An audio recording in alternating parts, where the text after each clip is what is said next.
नमस्कार, मैं हूं अर्चना। आप देख रहे हैं प्राइम टीवी। वक्त हो गया है राष्ट्रपति का। ब्रिक्स सम्मेलन में शामिल होने के लिए भारत के प्रधानमंत्री नरेंद्र मोदी रूस के कजान पहुंच चुके हैं। कजान में प्रधानमंत्री मोदी और रूस के राष्ट्रपति व्लादिमीर पुतिन ने मुलाकात की। दोनों देशों के नेताओं ने हाथ मिलाया और गले भी मिले।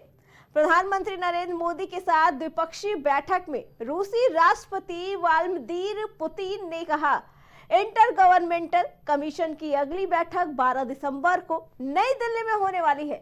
हमारी संयुक्त परियोजनाएं लगातार प्रगति कर रही है।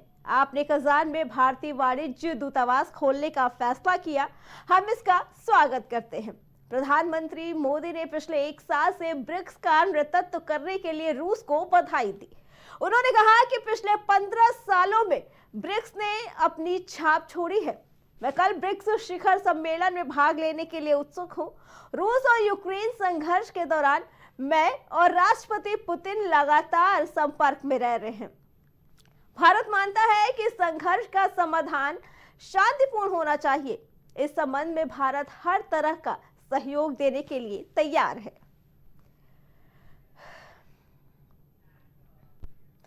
पाकिस्तान के शहर लाहौर को दुनिया का सबसे प्रदूषित शहर घोषित किया गया है, जहां AQI 394 तक पहुंच चुका है। पूरे शहर में धुंध छाया हुआ है और हालात ऐसे कि हर तरफ धुआं धुआं सा लग रहा है। AQI की रिपोर्ट पर चर्चा के बीच पंजाब सरकार ने धुआं कम करने के लिए आर्टिफिशियल वर्षा की योजना बनाई। हैरानी की बात यह है कि यहाँ के मुख्यमंत्री ने इसके लिए पंजाब को जिम्मेदार ठहराया है। पाकिस्तान के पंजाब की मुख्यमंत्री मरियम नवाज ने इस महीने की शुरुआत में भारत के साथ क्लाइमेट डिप्लोमेसी की पहल करने की बात कही। उन्होंने कहा कि भारत में पंजाब में जलाई जाने वाली पराली को प्रभाव सीमा पार भी पड़ सकता है।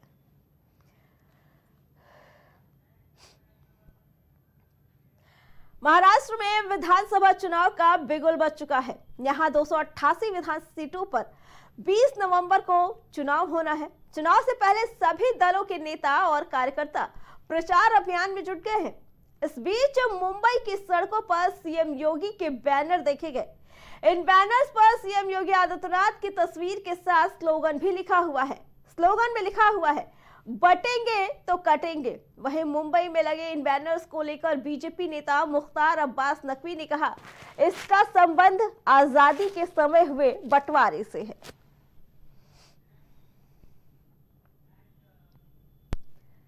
तो भारतीय जनता पार्टी की केंद्रीय चुनाव समिति ने लिस्ट जारी कर पंजाब और मेघालय की 4 विधानसभा सीट पर होने वाले उपचुनाव के लिए प्रत्याशियों के नाम का ऐलान कर दिया है। बीजेपी ने मेघालय की एक गामब्रेगी सीट से पार्टी नेता नाबार्ड मारक को चुनावी मैदान में उतारा है, जबकि कांग्रेस ने इस सीट से जिंगजोंग एम मराक को टिकट दिया है।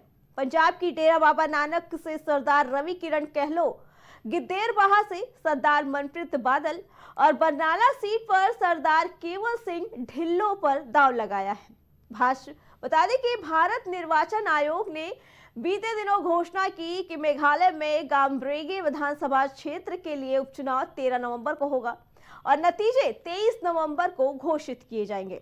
सीआई द्वारा जारी एक प्रेस नोट के अनुसार गजट अधिसूचना जारी करने की तारीख 18 अक्टूबर है, जबकि नामांकन दाखिल करने की आखिरी तारीख 25 अक्टूबर मुकर्रर की गई है। वक्फ बिल पर संयुक्त संसदीय समिति की बैठक में भारी हंगामे के बाद टीएमसी सांसद कल्याण बनर्जी को निलंबित कर दिया गया है। बता दें, प्रत्यक्षदर्शियों के अनुसार टीएमसी सांसद कल्याण बनर्जी ने वहां रखी कांच की पानी की बोतल उठाकर मेज पर दे मारी और चोटिल हो गए। वक्फ संशोधन विधेयक पर विचार कर रही संयुक्त संसदीय समिति की बैठक में भारतीय जनता पार्टी के सांसद अभिजीत गंगोपाध्याय के साथ तीखी बहस के दौरान तृणमूल कांग्रेस के सदस्य कल्याण बनर्जी ने गुस्से में आकर पानी वाली शीशे की बोतल पटक कर तोड़ दी, जिसके बाद उन्हें इस अशोभनीय व्यवहार के लिए समिति से 1 दिन के लिए निलंबित कर दिया गया।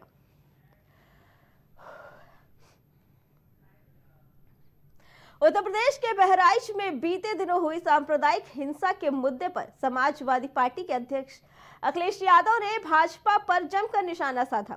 निशाना साधते हुए आरोप लगाया कि सत्तारूढ़ सरकार के कुछ नेता हिंसा में शामिल थे और ऐसा जर्मनी के तानाशाह हिटलर के जमाने में होता था, जब पुलिस को हटाकर दंगाइयों को हिंसा करने की खुली छूट दी जाती थी। अखिलेश यादव ने यहां पार्टी मुख्यालय में संवाददाताओं को संबोधित करते हुए बहराइच हिंसा का ठीकरा भाजपा के सिर फोड़ते हुए कहा, बहराइच में दंगा करने का काम अगर किसी ने किया तो वो भाजपा के नेता थे। और प्रधानों को ढूंढ रहे हैं, कोटेदारों को ढूंढ रहे हैं, उनको डरा धमका रहे हैं, जबकि अभी नॉमिनेशन नहीं हुआ है। उसके बाद जिलाधिकारी ये करना है। क्या ये आईएएस एकेडमी में ये सिखाया जाता है? क्या ये आईएएस लोग इसीलिए ट्रेन होके गए हैं? इन अधिकारियों की तस्वीर लगा करके हम लोग कहेंगे कि भारतीय जनता पार्टी के अधिकारी बन गए। अधिकारी नहीं है, ये वहां के संगठन के पदाधिकारी बन गए। और फिर आज एक वीडियो वायरल हो रहा है। जो बात मैंने पहले कही थी और फिर मैं दोहराता हूं, उत्तर प्रदेश में दंगा कराने का काम बहराइच में अगर किसी ने किया तो भारतीय जनता पार्टी के नेता उसमें शामिल थे।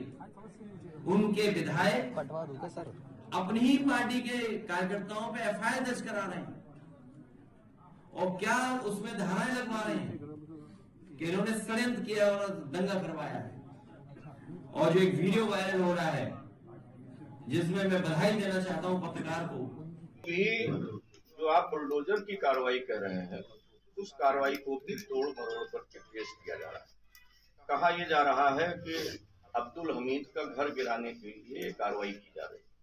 प्रथम चक्र में 23 लोगों को अब नोटिस दी गई है और इसके पहले 2023 में भी लोगों को नोटिस सर्व हो चुकी थी और वहां पे निशान लगे हुए हैं, आप जाकर के देख लीजिए। के बारे में बार बार कह चुका, गुंडे, अपराधी, माफिया, भूमाफिया, शराब माफिया, नकल माफिया, भर्ती माफिया जितने हैं उनके सबके सरगना है, सरदार हैं।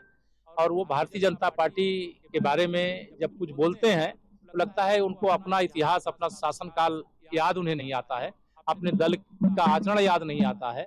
जहां अपराध होता है, अपराधी पकड़े जाते हैं तो उसके पीछे कहीं ना कहीं समाजवादी पार्टी के किसी नेता का।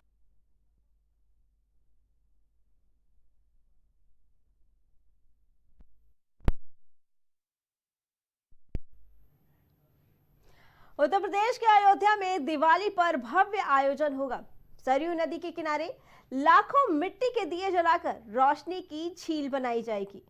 इस मौके पर अयोध्या की सड़कों पर रामायण पर आधारित रंग बिरंगी झांकियां भी निकाली जाएंगी, जिससे पूरे शहर में उत्सव का माहौल बनेगा। इस बार दीपोत्सव को भव्य और ऐतिहासिक बनाने की तैयारी शुरू हो गई है। राम मंदिर परिसर में 30 और 31 अक्टूबर को दीपावली का आयोजन किया जाएगा। इस बार अयोध्या में 28 लाख दिए जलाए जाएंगे और साथ ही पूरी रामनगरी 3 तरह के दियों से जगमगाती रहेगी। इस बार घाटों की संख्या 51 से बढ़ाकर 55 कर दी गई है। 25 अक्टूबर से दीप घाटों पर पहुंचने शुरू हो जाएंगे।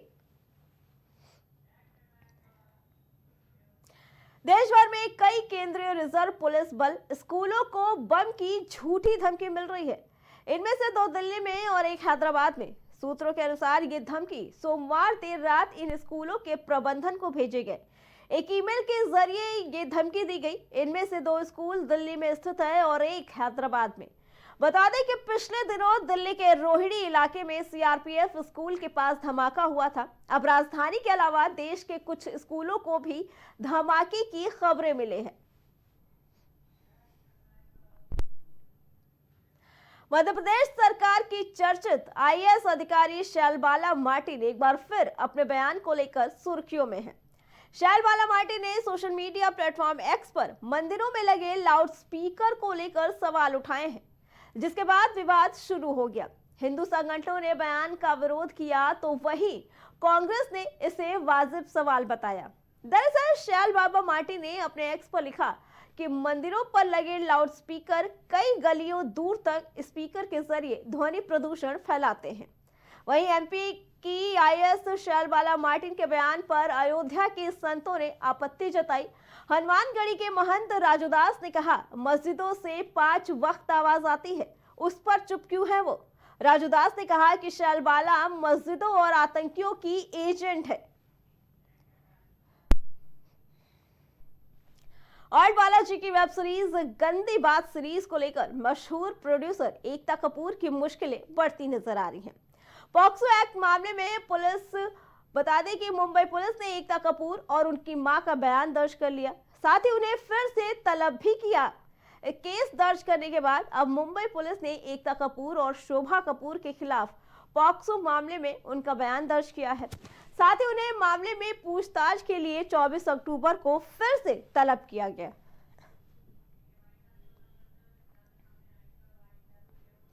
राष्ट्रपथ में फिलहाल इतना ही। बाकी खबरों के लिए देखते रहे प्राइम टीवी।